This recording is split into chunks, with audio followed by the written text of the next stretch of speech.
আসসালামু আলাইকুম। স্মার্ট ভূমি সেবার যাবতীয় কার্যক্রম এখন আপনি নিজেই করতে পারবেন। যেমন আপনার জমির খাজনা দেওয়ার জন্য ভূমি উন্নয়ন কর পরিশোধ করতে পারবেন। স্মার্ট ভূমি সেবার মাধ্যমে অনলাইনে আপনার জমির যাবতীয় তথ্য দেখতে পারবেন। অনলাইনে খতিয়ান সংগ্রহ সহ নামজারি প্রক্রিয়াও সম্পন্ন করতে পারবেন। তার জন্য আমাদের আগে নাগরিক নিবন্ধন কাজটি সম্পন্ন করতে হবে। এর জন্য প্রয়োজন হবে আপনার জাতীয় পরিচয়পত্র ও মোবাইল নাম্বার। কিভাবে নাগরিক নিবন্ধন সম্পন্ন করবেন তার জন্য ভিডিওটি না টেনে দেখতে থাকুন। আর আপনি যদি আমার চ্যানেলে নতুন হয়ে থাকেন তাহলে অবশ্যই চ্যানেলটি সাবস্ক্রাইব করবেন। তো চলুন শুরু করা যাক আজকের ভিডিওটি। এখন আমরা চলে যাব আমাদের গুগল ক্রোম ব্রাউজারে। এখানে আমরা টাইপ করব land.gov.bd।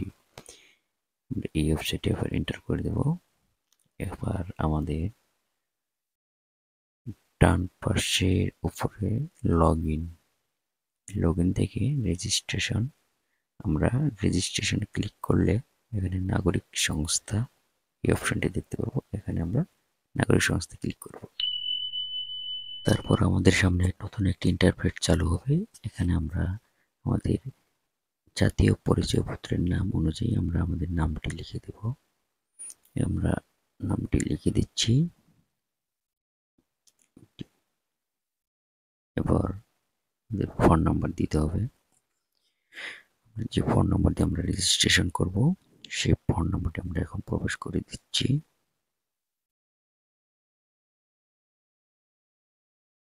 ফোন নাম্বারটি প্রবেশ করানো হচ্ছে। এরপর নিচে এই যে ক্যাপচা নাম্বারটি এটা প্রবেশ করে দিতে হবে। ওয়াই এবার সাবমিট করে দিতে হবে। সাবমিট করে দিলাম। সাবমিট করার পর আমার ফোন নম্বরে একটি ওটিপি কোড চলে আসবে। একটু অপেক্ষা করতে হচ্ছে।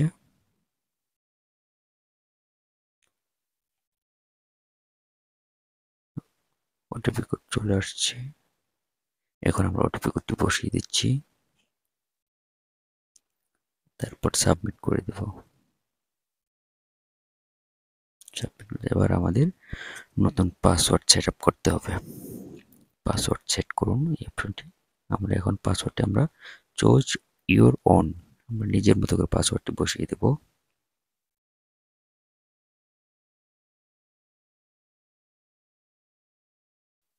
কিভাবে পাসওয়ার্ড সেট আপ করতে হবে সেটা নিচে এখানে লিখে দেওয়া আছে। যেমন পাসওয়ার্ড সর্বনিম্ন 8 ডিজিটের হতে হবে। পাসওয়ার্ডে অন্তত একটি বড় হাতের অক্ষর থাকতে হবে। পাসওয়ার্ডে অন্তত একটি ছোট হাতের অক্ষর থাকতে হবে। তারপর পাসওয়ার্ডে অন্তত একটি সংখ্যা থাকতে হবে। পাসওয়ার্ডে অন্তত একটি বিশেষ অক্ষর থাকতে হবে। নিয়ম অনুযায়ী পাসওয়ার্ড বসানো হয়ে গেলে প্রত্যেকটা অপশন আমাদের গ্রিন সিগন্যাল দেখাবে। এরপর আমরা নিচে পাসওয়ার্ড হালনাগাদ করুন এটাতে ক্লিক করে দেব। এটাতে ক্লিক করলে আপনার প্রোফাইলটি ওকে হয়ে যাবে। রেজিস্ট্রেশন সম্পন্ন। এবার আমাদের প্রোফাইলটি 100% পূরণ করতে হবে। এই যে এখানে দেখতে পাচ্ছেন 20%, আমাদের প্রোফাইলটি 100% সম্পূর্ণ করতে হবে। তার জন্য এই যে এখানে নিচে এখানে দেখতে পাচ্ছেন এনআইডি দ্বারা ভেরিফিকেশন করতে হবে। এখন আমরা আমাদের জাতীয় পরিচয়পত্র নাম্বারটি প্রবেশ করাবো।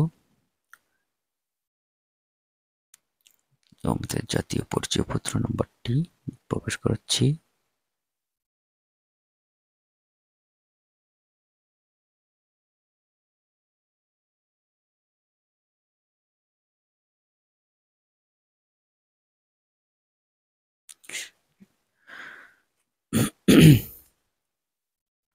এরপর নিচে হবে ডেট অফ বার্থ।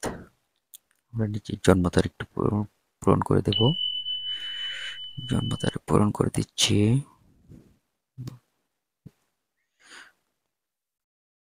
জন্ম তারিখ দিয়ে আমরা নিচে এখানে আপডেট করে দেব।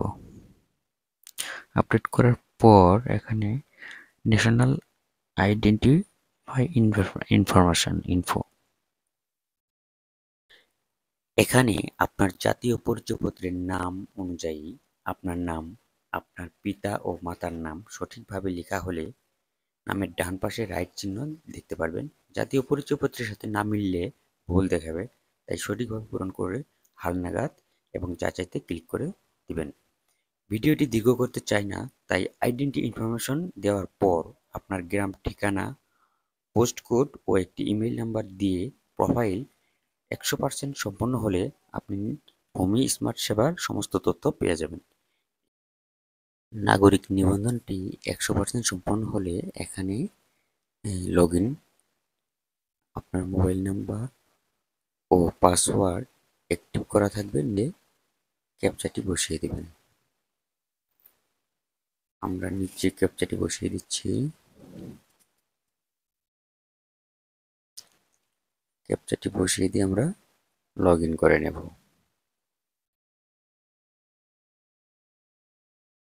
এখানে আপনার প্রোফাইলটি শো করবে। তারপর উপরে এখানে ড্যাশবোর্ডে চলে যাবেন। এখান থেকে আপনি ভূমি উন্নয়ন কর, নামজারি, ভূমি রেকর্ড, ম্যাপ, এ সমস্ত এখান থেকে আপনি চাইলে আপনি খতিয়ান সংগ্রহ করতে পারবেন। এখানে উপরে খতিয়ান ও ম্যাপ অনুসন্ধান, এখান থেকে আপনি সার্ভে খতিয়ানে চলে যাবেন। এখানেও বিভিন্ন অপশন আছে, যেমন সার্ভে, নামজারি খতিয়ান, মৌজা, ম্যাপ, এগুলো। এখানে নিচে সার্ভে খতিয়ানের তথ্য থেকে আপনি খতিয়ান সংগ্রহ করতে পারবেন। এখানে প্রথমে বিভাগ, জেলা, উপজেলা, খতিয়ানের ধরন, মৌজা, আপনার মৌজা সিলেক্ট করে দেওয়ার পর এখানে আপনি উপরে খতিয়ান নাম্বার বসিয়ে দিয়ে খুঁজুন অপশনে ক্লিক করলে এরপর পরবর্তীতে আপনি পেমেন্ট অপশন পরিশোধ করে খতিয়ান সংগ্রহ করতে পারবেন। ধন্যবাদ। ভিডিওটি ভালো লাগলে শেয়ার করবেন।